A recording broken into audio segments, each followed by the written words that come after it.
엄마는 중환자실에 누워 매 순간이 카운트다운처럼 흘러가고 있었다. 나는 핸드폰을 꽉 쥔 채 남편의 전화를 기다렸다. 금방 돌아갈게라는 그 한마디를. 하지만 내가 받은 것은 신우이가 인스타그램에 올린 사진 한 장이었다. 내 남편 박민준이 활짝 웃는 제 엄마와 여동생의 어깨를 감싸 안고 호화 요트 위에서 샴페인을 들고 있는 사진. 캡션은 이랬다. 가족이 언제나 최우선.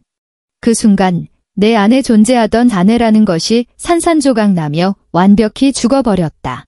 그래서 시어머니가 고혈압으로 입원했다고 온 가족이 단톡방에서 나를 태그하며 집에서 노는 며느리가 가서 수발을 들어야 한다고 했을 때 나는 그저 내 항공편 정보를 한번 쓱 쳐다본 뒤 인천공항에서 찍은 사진 한 장을 올렸다. 그리고 글을 썼다. 어머님, 죄송해요. 제가 급하게 부실 채권 정리할 게 있어서 해외에 좀 다녀와야 해서요. 쾌차하시길 빌어요. 차가운 물이 고무장갑 틈새로 스며들어와 손마디가 시리도록 아팠다. 벌써 11월 말인데 경기도 일산의 이 낡은 아파트는 아직 중앙난방이 제대로 들어오지 않았다. 베란다에서 불어오는 바람이 칼날처럼 얼굴을 스쳤다. 내 앞에는 소금에 절인 배추가 산더미처럼 쌓인 커다란 빨간 고무대야 3개가 놓여 있었다. 오늘은 연례 가족 대사인 김장하는 날이었다. 이 집의 맏며느리로서 이 모든 건 당연히 내 몫이었다. 지혜야, 고춧가루 좀 더 팍팍 넣어라. 우리 집 입맛 모르니? 김치는 이렇게 벌게야 맛있는 거야. 시어머니는 따뜻한 거실 소파에 앉아 아침 드라마를 보며 베란다 유리문 너머로 내게 명령을 내렸다. 그녀의 목소리는 날카롭고 한치의 의심도 허용하지 않는 권위가 서려 있었다. 신우이 박미영은 한가롭게 시어머니 옆에 앉아 새로 받은 네일아트를 다듬으며 거들었다. 맞아요, 형님. 작년에 형님이 한 건 좀 덜 맵다고 아빠가 계속 말씀하셨잖아요. 신경 좀 쓰세요. 우리 집 1년 김치 맛이 달린 일인데. 나는 입술을 깨물고 묵묵히 고춧가루 한 줌을 더 집어 배춧잎 사이사이에 골고루 뿌렸다. 허리가 끊어질 것 같았다.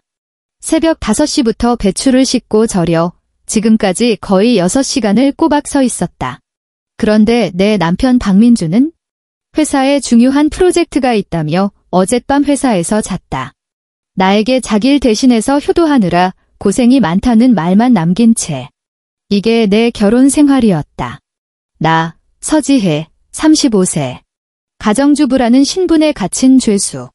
8년 전 나도 광화문 오피스 빌딩을 하이힐 또각이며 누비던 잘나가는 펀드 매니저였다.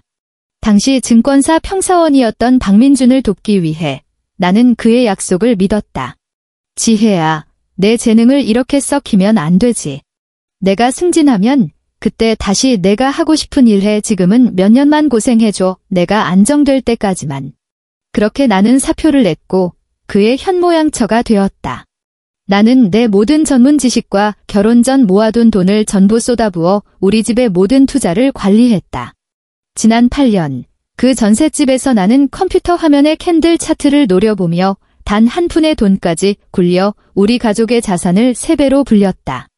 하지만 밖에서 모든 친척과 친구들 앞에서 박민주는 늘 가슴을 치며 의기양양하게 말했다.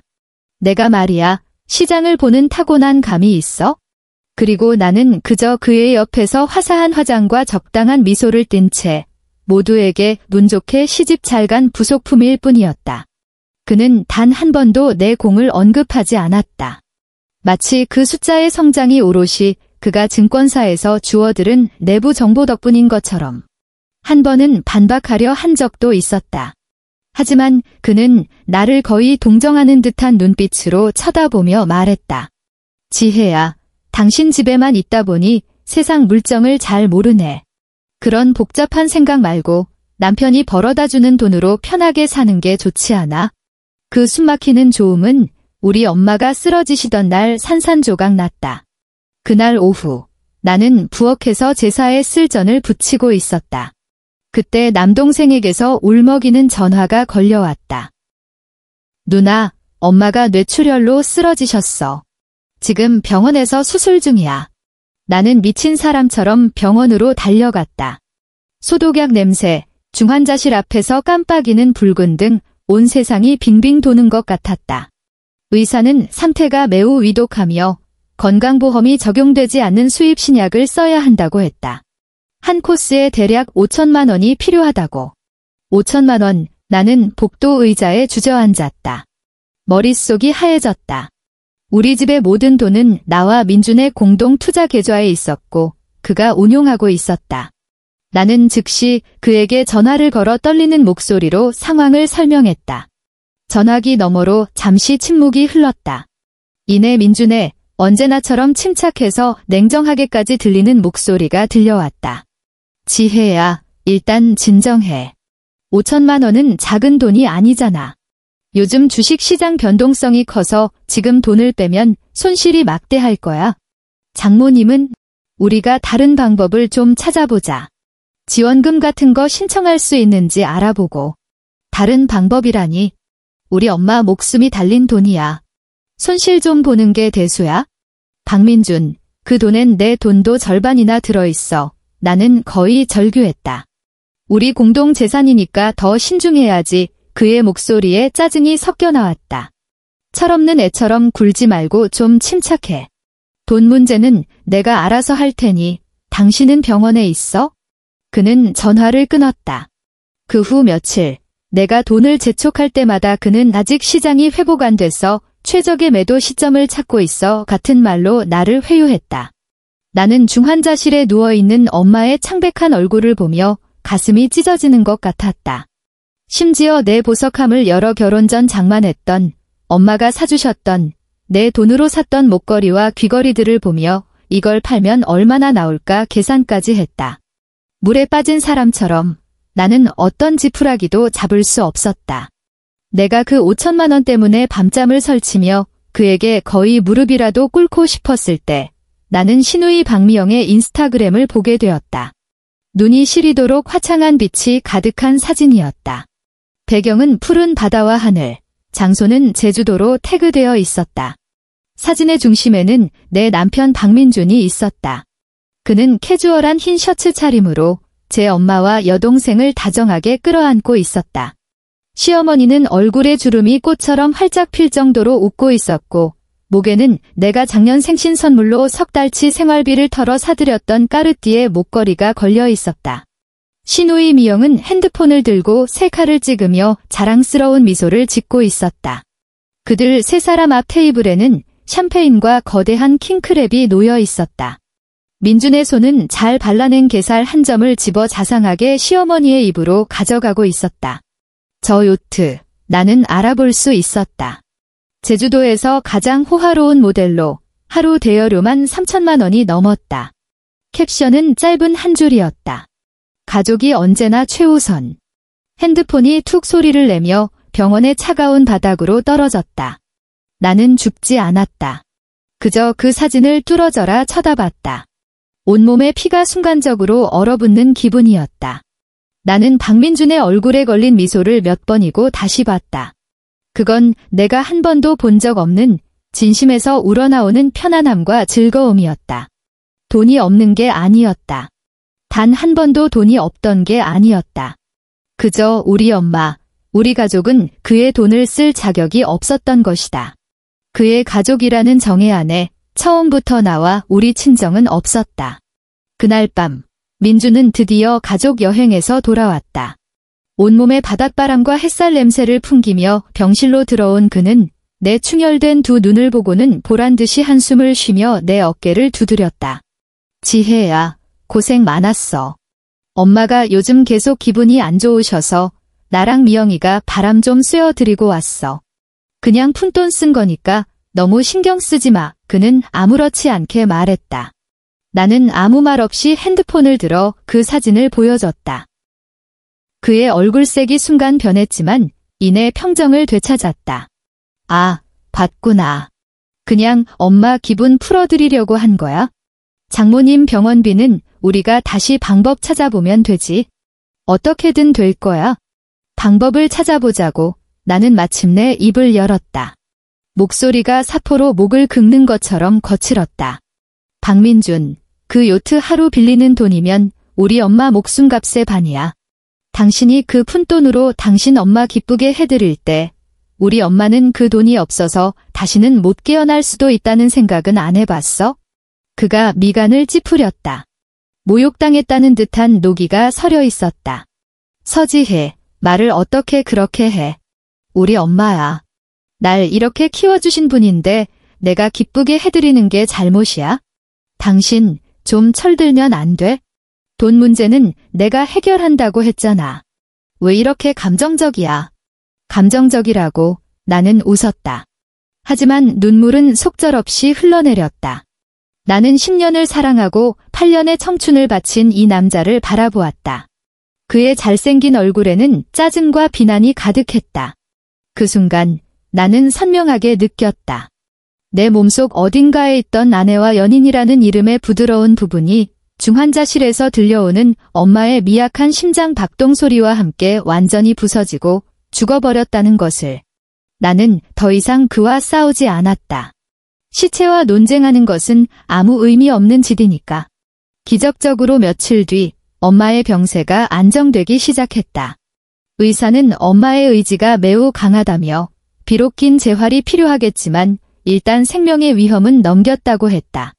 나는 보석을 판 돈과 동생에게 빌린 돈으로 첫 병원비를 결제했다.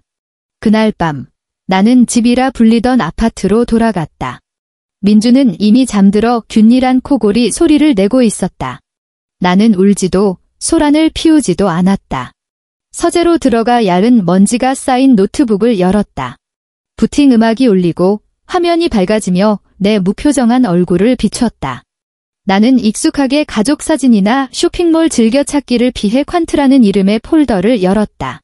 그 안에는 내가 한때 가장 익숙하게 다뤘던 금융분석 소프트웨어와 모델들이 있었다. 화면 위에서 뛰노는 숫자와 곡선들이 마치 오랜 친구처럼 나를 반겼다. 펀드 매니저 서지혜가 돌아왔다. 내가 해야 할 첫 번째 일은 내 8년간의 결혼 생활에 대한 가장 철저하고 무자비한 자산 실사와 리스크 평가였다. 내 결혼, 내가 가진 모든 것과 심혈을 쏟아부은 이 투자 프로젝트는 이미 막대한 손실과 사기를 동반하고 있었다. 이제 내 결혼을 감사하고 이 부실 채권을 청산할 시간이었다. 나는 밤을 꼴딱 새웠다. 카페인과 복수심이 나를 지탱했다. 먼저 우리 공동 투자 계좌의 모든 거래 내역을 샅샅이 훑었다. 표면적으로는 모든 것이 정상이었다. 매수, 매도, 안정적인 수익률 증가. 민준이 밖에서 떠벌리던 투자의 귀재 이미지와 완벽하게 부합했다. 하지만 내가 어떤 사람이었던가? 나는 수백만 개의 데이터 속에서 이상 신호를 찾아내는 전문가였다. 내 손가락이 키보드 위를 빠르게 오갔다. 모든 거래 데이터를 내 분석 모델로 불러들였다. 곧 의도적으로 감춰져 있던 패턴 하나가 수면 위로 떠올랐다. 계좌에 꽤 짭짤한 수익이 발생할 때마다 몇 건의 소액 자금이 눈에 띄지 않게 인출되고 있었다. 이체 금액은 보통 300만 원에서 500만 원 사이로 크지 않았고 일상적인 카드값 상환이나 생활비 지출에 섞여 있어 알아채기 극히 어려웠다. 하지만 빈도가 매우 높았다. 거의 매주. 이 돈은 어디로 갔을까? 나는 자금의 흐름을 추적했다. 돈은 우리가 아는 어떤 은행 계좌로도 들어가지 않았다. 박민주는 영리했다. 그는 증권사와 은행 간의 시스템 허점을 이용해 그 돈들을 생판 모르는 차명 계좌들로 돌려놓았다. 계좌 명의는 제각각이었고 겉보기에는 아무런 연관성이 없어 보였다. 심장이 빠르게 뛰기 시작했다. 긴장해서가 아니었다. 사냥꾼이 사냥감의 흔적을 발견했을 때의 흥분감이었다. 이렇게 하면 완벽할 거라고 생각했나? 그는 내가 바로 이 안개를 꿰뚫어보는 전문가였다는 사실을 잊었다. 나는 과거 업계 인맥을 동원해 이 차명 계좌들의 배경을 은밀히 알아봤다. 단서들이 거미줄처럼 사방에서 모여들었고 마침내 하나의 종착점을 가리켰다. MJ 패밀리 트러스트라는 이름의 투자회사. 기업 정보 조회 시스템에 그 이름을 입력했다. 조회 결과가 화면에 뜨는 순간 온몸의 피가 머리로 쏠렸다. 그 회사의 법인 대표, 놀랍게도 내 시어머니의 이름, 오선자가 적혀 있었다. 그리고 회사의 자본금과 그 후로도 끊임없이 이어진 자금 유입 내역은 우리 공동계좌에서 개미핥기식으로 빼돌려진 수익금과 완벽하게 일치했다. 박민준, 나의 좋은 남편. 그는 내 전문 지식을 이용해 번 돈으로, 내가 투입한 원금으로 그의 원래 가족만을 위한 나를 완벽하게 배제한 부의 성체를 쌓아 올리고 있었던 것이다. 나는 그 회사의 지출 명세서를 클릭했다. 눈을 의심케 하는 기록들이 튀어나왔다. 제주도 호하 요트 대여비 3,200만 원. 현대백화점 까르띠에 매장 결제 1,800만 원 후 바로 시어머니 목에 걸려있던 그 목걸이였다. 벤츠 4S 전시장, C클래스 계약금 4,500만 원 신우이 미영이 지난달 막 뽑은 새 차였다. 박XX, 시아버지 이름, 제네시스 G88 부금 납. 그런 거였구나. 나는 바보처럼 매일 시장에서 파 한 단 값으로 상인과 옥신각신하며 어떻게 하면 최소한의 돈으로 이 집을 번듯하게 꾸려나갈까 계산하고 있었다. 그런데 그들은 마땅히 내 것이어야 할 돈으로 그렇게 사치스러운 생활을 즐기고 있었던 것이다. 요트, 명품, 외제차. 그런데 정작 내 엄마는 고작 5천만 원이 없어 저승문턱을 헤매고 있었다. 분노가 지나간 자리에 뼛속까지 시린 냉기가 찾아왔다. 나는 컴퓨터를 부수지도 울부짖지도 않았다. 그저 냉정하게 모든 거래 기록, 이체 증명서, 법인 등기 정보, 지출 명세서를 하나하나 캡처하고 출력하고 백업했다. 과거 몇 년간 민준과 시어머니, 신우이가 나눈 메신저 대화 기록도 찾아냈다. 엄마, 이달 수익 괜찮네. 돈 좀 보냈으니 맛있는 거 사드세요. 미영아, 오빠가 회사 계좌로 돈 쏴줬으니 차 보러 가. 민준아, 역시 내가 제일 효자다. 누구처럼 친정만 챙기는 애랑은 달라 같은 말들이 가득했다. 한마디 한마디가 비수였다. 이제 이 비수들은 모두 내가 반격할 무기가 될 것이다. 다음 날 나는 완벽한 화장을 하고 옷장에서 가장 비싼 오피스룩을 차려입은 뒤 강남의 한 법무법인으로 들어섰다. 나를 맞이한 사람은 대학 선배인 김우빈 변호사였다. 그는 이제 서울에서 가장 잘나가는 이혼 및 재산 분할 전문 변호사가 되어 있었다. 나는 보통의 원망에 찬 아내들처럼 울며 하소연하지 않았다. 두툼한 서류 뭉치를 그의 앞에 내려놓고 과거 투자은행에서 보고하듯 사건의 전말과 자금 흐름, 내가 수집한 모든 증거를 논리정연하게 설명했다. 김 선배는 서류를 넘기며 내 설명을 듣는 동안 놀라움에서 동정으로, 그리고 마침내 전문가의 냉철함과 희미한 분노가 깃든 표정으로 변해갔다. 지혜야, 생각보다 훨씬 강하구나. 그가 서류를 덮으며 나를 보았다. 법적으로 이건 명백한 혼인 재산의 악의적 은닉 및 횡령에 해당돼. 게다가 내 명의를 도용해 차명 계좌를 개설한 건 금융실명제법 위반 소지도 있고. 우리가 무조건 이기는 싸움이야. 이기는 것만으론 안 돼요. 나는 그를 보며 한자 한자 힘주어 말했다. 저는 그가 완전히 몰락해서 빈털터리로 쫓겨나길 바라요. 원래 내 것이었던 모든 걸 단 1원도 빠짐없이 되찾고 싶어요. 선배가 고개를 끄덕였다. 안경 너머의 눈이 날카롭게 빛났다. 좋아. 그럼 지금부터 내가 할 일은 섣불리 뱀을 건드려 놀라게 하는 게 아니야. 나랑 협력해서 그들이 절대 빠져나올 수 없는 덫을 놓는 거지. 서지혜, 전장으로 돌아온 걸 환영한다.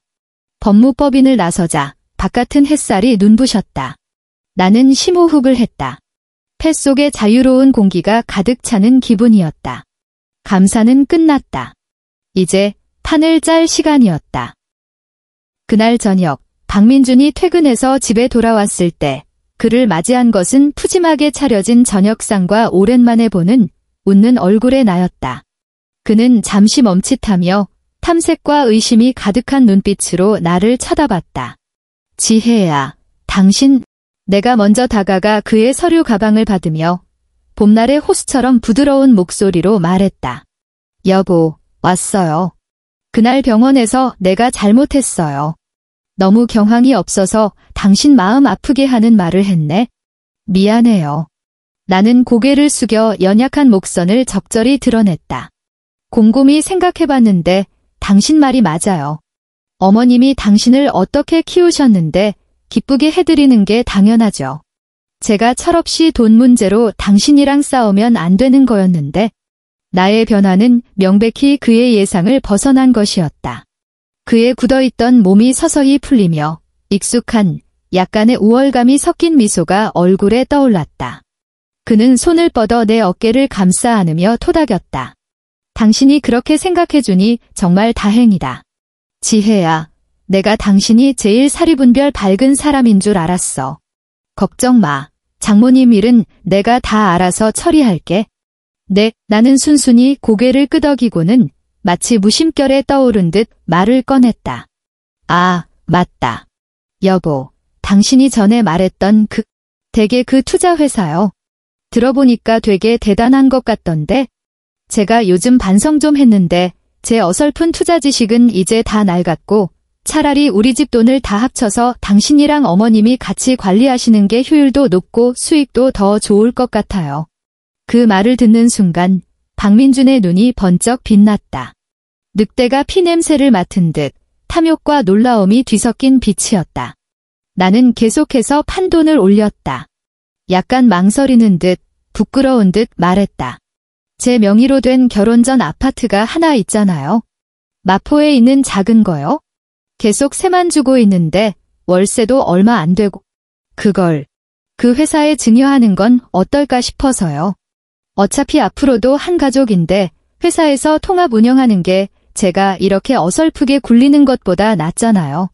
저도 우리 대가족을 위해 뭔가 기여하고 싶고요. 정말이야? 지혜야, 박민준의 기쁨은 목소리에서 거의 흘러넘칠 지경이었다. 그는 나를 꽉 껴안았다. 마치 잃어버렸다가 되찾은 보물이라도 되는 것처럼. 당신 드디어 철들었구나. 내가 예전부터 말했잖아. 우린 한 가족인데 뭘 그렇게 내 것 따지냐고. 걱정 마. 자산 전부 합치면 내가 우리 재산 무조건 더 불려줄게. 나는 알았다. 물고기가 미끼를 물었다는 것을. 그 후 며칠 나는 잘못을 뉘우치고 개과천선한 현명한 아내를 연기했다. 나는 시어머니에게 먼저 전화를 걸어 이전의 철없는 행동에 대해 사과했다. 시어머니는 전화기 너머로 의기양양하게 콧방귀를 뀌며 말했다. 잘못한 걸 알면 됐다. 민준이가 우리 집 기둥인데 너는 아내로서 무조건 남편을 지지해야지. 발목이나 잡고 있으면 쓰나. 그들은 내가 완전히 세뇌되어 자신들에게 전적으로 의지하고 마음대로 부릴 수 있는 바보가 되었다고 생각하며 희희낙낙했다. 그들은 내가 마음을 바꿀까 봐 서둘러 내 결혼 전 아파트에 대한 재산 증여 계약을 준비하기 시작했다. 박민주는 친구 변호사를 찾아 완벽해 보이는 증여 계약서를 작성했다. 서명하는 날 그들이 정한 변호사 사무실에서 만났다. 나는 수수해 보이는 원피스를 입고 온순한 미소를 띠고 있었다. 내 핸드백 안에는 김우빈 선배가 준 특별한 만년필이 들어있었다. 겉보기에는 평범했지만 고성능 녹음 기능이 탑재된 펜이었다. 계약서에 서명하기 전 나는 펜을 쥔 채 박민준을 올려다보며 무지와 의존이 가득한 눈빛으로 말했다. 민준 씨, 이거 그냥 궁금해서 물어보는 건데 화내지 마요. 바보야, 물어봐. 그는 기분이 최고조에 달해 있었고 그 역겨울 정도로 다정한 말투로 대답했다. 나는 조심스럽게 물었다. 이 집 일단 어머님 명의 회사에 증여하고 나면 그럼 그 후로는 완전히 회사 재산이 되는 거죠? 그럼 만약에요. 나중에 이혼이라도 하게 되면 이 집은 제가 다시 받을 수 있는 거예요? 박민주는 즉시 푹 하고 웃음을 터뜨렸다. 세상에서 가장 웃긴 농담이라도 들은 것처럼. 그의 옆에 있던 시어머니도 경멸의 눈초리를 보냈다. 서지혜, 당신 머릿속엔 대체 뭐가 든 거야? 그는 웃으며 내 코를 살짝 튕겼다. 행동은 다정했지만 말은 얼음장처럼 차가웠다. 우리가 이혼을 왜 해? 쓸데없는 생각하지 마. 그리고 계약서에 분명히 쓰여 있잖아. 무상증여라고. 일단 엄마 회사로 들어가면 그건 당연히 우리 박씨 집안 재산이 되는 거지. 당신 개인하고는 아무 상관 없어지는 거야. 뭘 다시 받아. 그가 직접 그 말을 내뱉는 것을 들으며 심장이 가슴속에서 미친 듯이 뛰었다. 바로 이거였다. 김 선배가 말한 가장 치명적인 증거. 이것은 박민준이 고의적으로 이런 방식을 통해 내 결혼 전 재산을 자신이 통제할 수 있는 가족 재산으로 불법 전환하여 혹시 모를 이혼 시 나의 합법적 권리를 박탈하려 했다는 명백한 증거였다. 아, 그렇구나. 위나는 고개를 숙였다. 목소리는 약간 실망한 듯 했지만 이내 다시 고개를 들어 그에게 잔심의 미소를 지어 보였다. 알겠어요. 그냥 한번 물어본 거예요. 우린 당연히 이혼 안 하죠. 말을 마친 나는 계약서에 거침없이 내 이름을 서명했다. 서지혜. 그 순간 나는 박민준과 시어머니가 승리에 찬 경멸적인 눈빛을 교환하는 것을 보았다. 그들의 눈에 깃털이 다 뽑힌 이 카나리아는 마침내 자신들이 만든 황금 세장 안에 완전히 갇힌 것이었다. 그들은 몰랐다. 내가 이름을 서명한 그 순간이 끝이 아니라 내가 그들을 위해 정성껏 준비한 심판의 첫 번째 의사봉이 내려쳐진 순간이라는 것을. 나는 부드럽게 웃으며 그들의 추악한 얼굴을 바라보았다. 마음속에는 단 하나의 목소리만 울려 퍼지고 있었다. 박민준, 오선자. 나의 사냥터에 온 걸 환영해. 판은 짜였다. 나는 모든 것을 터뜨릴 완벽한 타이밍, 신호만 기다리면 되었다. 그리고 그 신호는 생각보다 훨씬 빨리 찾아왔다. 그동안 나는 김 선배의 조언에 따라 투자 자문회사에서 파트타임 일을 구했다. 사회와 다시 연결될 필요가 있었고 알리바이도 필요했다. 민준에게는 그냥 잡생각 안 하려고 소일거리 찾는 거라고 말했다. 그는 내가 집안일에 지장만 주지 않으면 뭘 하든 상관없다는 듯 대수롭지 않게 여겼다. 나는 이 일을 이용해 최신 시장 정보를 접했다. 나는 박민준의 투자 스타일을 알았다. 그는 탐욕스럽고 무모하며 인기 있는 테마주를 쫓는 것을 좋아했다. 한 번은 무심결에 저녁 식사 자리에서 내가 다니는 회사에서 최근 연구 중인 신규 바이오주가 있는데 전망이 아주 좋아 보이고 많은 기관들이 주목하고 있다는 말을 흘렸다. 박민준은 역시나 관심을 보였다. 그날 밤 그가 서재에서 몰래 그 주식을 연구하는 것을 보았다. 그 주식은 사실 과도하게 부풀려진 쓰레기 주식이었고 뒤에는 거대한 재무적 블랙홀이 있어 언제 터질지 모르는 시한폭탄이었다. 하지만 나는 그의 성격상 일확천금을 꿈꾸며 반드시 그 주식에 거액을 쏟아부을 것이라고 확신했다. 아니나 다를까 보름 후 그 주식의 거품이 터지며 3일 연속 하한가를 기록했다. 내 사무실 책상 위에서 핸드폰이 미친 듯이 진동하기 시작했다. 가족 단톡방이었다. 신우이 미영이 응급실 사진과 함께 메시지를 보냈다. 엄마 고혈압으로 쓰러지셨어. 지금 병원이야. 곧바로 그녀는 나를 태그했다. 골뱅이 서지혜, 형님. 어디에요? 엄마가 입원했는데 빨리 안 오고 뭐 해요? 그깟 파트타임이 그렇게 중요해요? 박민준의 메시지가 바로 뒤따랐다. 지혜야, 들었지? 당장 일 그만두고 병원 가서 엄마 24시간 간호해. 지금 집에서 당신이 제일 한가하잖아. 나는 핸드폰 화면에 떠있는 그 뻔뻔한 글자들을 보며 입꼬리를 차갑게 말아 올렸다. 신호가 왔다. 나는 아무런 답장도 하지 않았다. 카메라를 켜서 창밖의 인천국제공항을 찍었다. 내 캐리어가 옆에 세워져 있었고 발리행 비행기 티켓과 여권이 선명하게 보였다. 그리고 그 사진을 가족 단톡방에 올렸다. 한 줄의 글과 함께 어머님, 죄송해요. 제가 급하게 부실 채권 정리할 게 있어서 해외에 좀 다녀와야 해서요. 일주일 일정입니다. 쾌차하시길 빌어요. 단톡방은 순간 죽음과 같은 정적에 휩싸였다. 박민준과 박미영이 그 사진을 봤을 때 어떤 귀신이라도 본 듯한 표정을 지었을지 상상이 갔다. 늘 묵묵히 일하고 순종적이던 서지혜가 시어머니가 쓰러져 가장 도움이 필요한 순간에 혼자 휴가를 떠나버렸다고? 내 핸드폰은 불이 날 지경이었다. 박민준의 전화, 박미영의 음성 메시지, 분노와 질책, 믿을 수 없다는 외침으로 가득했다. 나는 단 하나도 받지 않았다. 비행기 모드를 켜고 편안한 비즈니스 클래스 좌석에 기대앉아 샴페인 한 잔을 주문했다. 일주일 후 나는 상쾌한 기분으로 서울에 돌아왔다. 피부는 건강한 꿀색으로 그을렸고 온몸에서 활기가 넘쳤다. 집에 들어서자마자 거실의 무거운 공기가 나를 감쌌다. 박민준, 시아버지, 시어머니 퇴원은 했지만 안색이 몹시 나빴다. 시누이, 심지어 평소 왕래가 잦지 않던 고모와 삼촌들까지 소파에 모두 모여 앉아 있었다. 마치 상당회심이라도 열린 듯했다. 이제야 기어들어와 박민준이 먼저 포문을 열었다. 그의 눈은 핏발이 서 있었고 초췌하고 분노에 찬 모습이었다. 서지혜, 당신 대체 무슨 생각이야? 엄마가 입원했는데 내팽개치고 혼자 놀러가? 며느리로서 자격이 있기나 해. 그래, 지혜야. 시어머니가 가슴을 부여잡으며 언제라도 다시 쓰러질 듯한 신용을 했다. 내가 널 어떻게 생각했는데? 우리 박씨 집안이 어떻게 너처럼 이기적이고 불효막심한 여자를 들였을까?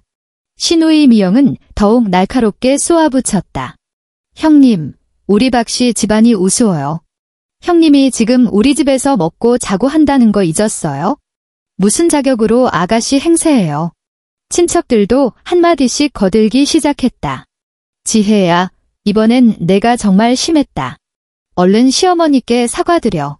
나는 조용히 아무 표정 없이 듣고만 있었다. 그들이 내 머리 위에 씌울 수 있는 모든 죄목을 다 쏟아내기를, 거실 공기가 나에 대한 비난과 경멸로 가득 차기를 기다렸다.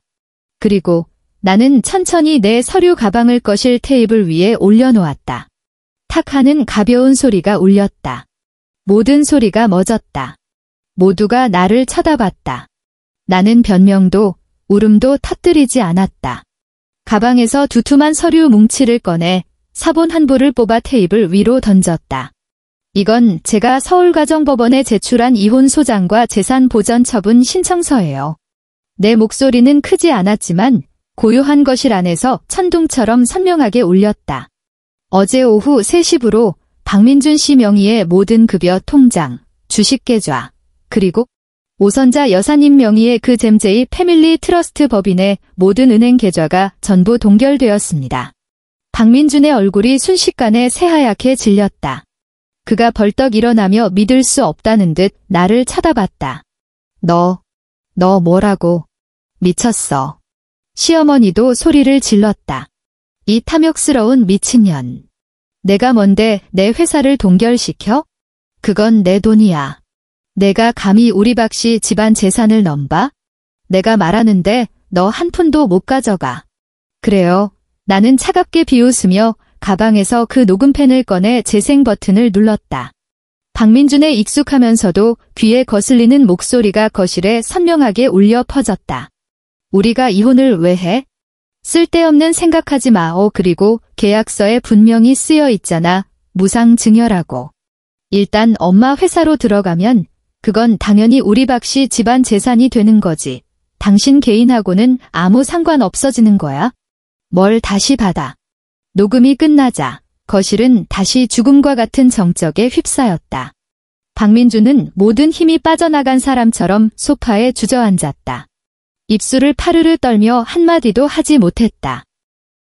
시어머니의 얼굴은 돼지간처럼 검붓게 변했고 나를 가리키는 손이 사시나무처럼 떨렸다. 나는 멈추지 않았다. 남은 서류들을 집어들고 냉정한 검사처럼 모든 친척 앞에서 나의 공소장을 낭독하기 시작했다. 나는 출력한 은행 거래 내역을 한 장 한 장 그들에게 보여주었다. 이건 3,200만 원 지난달 당신들 온 가족이 제주도 가서 쓴 요트 대여비입니다. 바로 그날 제 어머니는 5천만 원 병원비가 없어 중환자실에서 사경을 헤매고 계셨죠. 이건 4,500만 원 벤츠 전시장에 이체된 박미영 씨 세차 계약금입니다. 그리고 이 돈은 우리 공동계좌의 투자 수익에서 5번에 걸쳐 3개의 차명 계좌를 통해 챔제이 패밀리 트러스트로 옮겨진 뒤 지출됐습니다. 그리고 이건 아버님 제네시스 집 80월 할부금. 이건 어머님 현대백화점 까르띠에 목걸이. 이건 당신들 강원도 고급 리조트 숙박비. 내가 한마디 할 때마다 박민준과 시어머니의 얼굴은 한 겹씩 더 창백해졌다. 방금 전까지 나를 비난하던 친척들은 이제 목이 졸린 오리처럼 눈을 피하며 나를 쳐다보지도 그들을 쳐다보지도 못했다. 마지막으로 나는 모든 서류를 정리하고 일어섰다. 그리고 잿빛이 된 박민준을 내려다보았다. 나는 그에게 다가가 텅 빈 그의 눈을 똑바로 마주하며 우리 둘만 들릴 정도의 목소리로 선명하고 단호하게 말했다.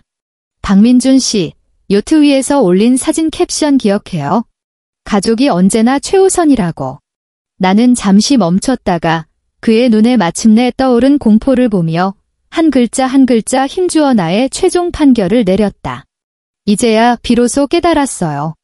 아, 나 서지혜는 단 한 번도 당신의 가족이었던 적이 없었구나. 이혼 소송은 놀랍도록 순조롭게 진행되었다. 김 선배가 이끄는 변호인단은 내가 제공한 철벽 같은 증거로 박민준 측을 속수무책으로 만들었다. 그는 처음에는 자금 이체가 정상적인 가족 내부의 재무관리였다고 발뺌하며 내가 자금 사용에 동의했다는 위임장을 위조해 제출하기까지 했다. 하지만 김 선배가 부른 필적 감정 전문가가 그의 서명 위조를 손쉽게 밝혀냈다. 이 행위는 법정 위증죄에 해당되어 판사 앞에서 그의 신용을 완전히 파산시켰다. 그 치명적인 녹음 파일은 그를 무너뜨린 마지막 지푸라기가 되었다. 그것은 그가 내 결혼 전 재산을 악의적으로 편취하려는 의도를 가졌음을 반박의 여지 없이 증명했다. 최종 판결이 내려졌다. 법원은 박민준이 차명 계좌를 통해 불법적으로 은닉한 혼인 공동재산 총 7억 8천만 원을 반환하라고 판결했다. 동시에 그의 악의적인 재산 은닉과 위증 행위로 인해 남은 재산 분할에서 그는 극히 일부만 가져갈 수 있게 되었다.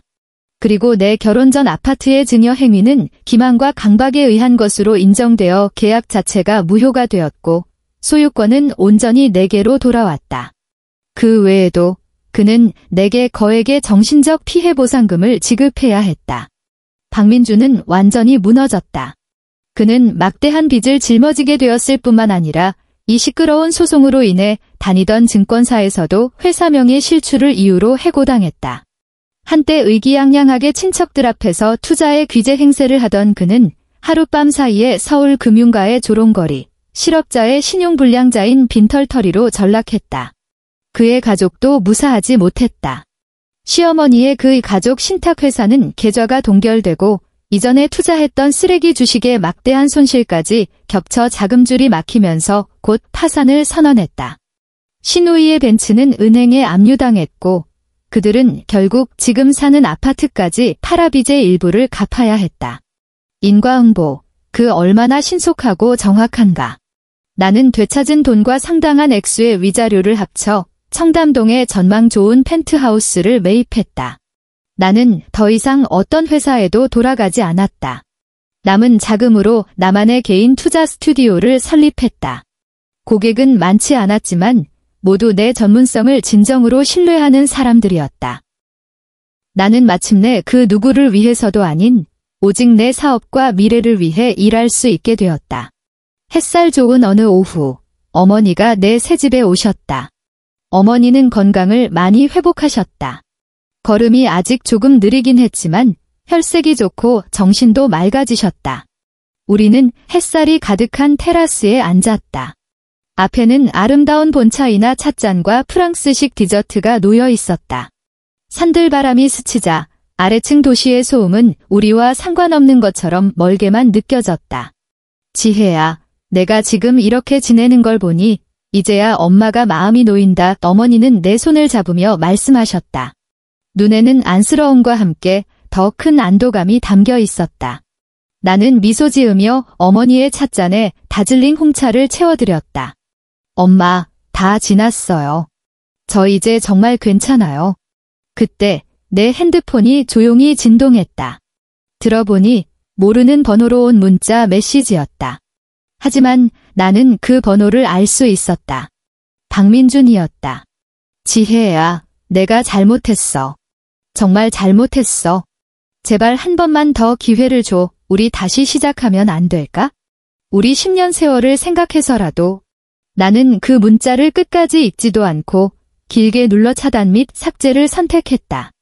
나는 핸드폰을 내려놓고 눈앞에 찻잔을 들어 올렸다. 저 멀리 하늘을 향해, 그리고 내 맞은편에 앉은 내 인생에서 가장 소중한 사람을 향해 조용히 미소 지었다. 나는 폐허 속에서 발버둥 치고 울부짖었지만 마침내 스스로 무기를 들고 일어나 자신을 위한 견고한 성을 한층 한층 다시 쌓아 올린 서지혜에게 건배했다. 나는 숨막히는 과거에서 벗어나 햇살 아래서 자유롭게 숨쉬는 완전히 새로운 나에게 건배했다. 이 차는 따뜻하고 달콤했다. 내가 마땅히 누려야 할 내 인생의 맛이었다. 엔드.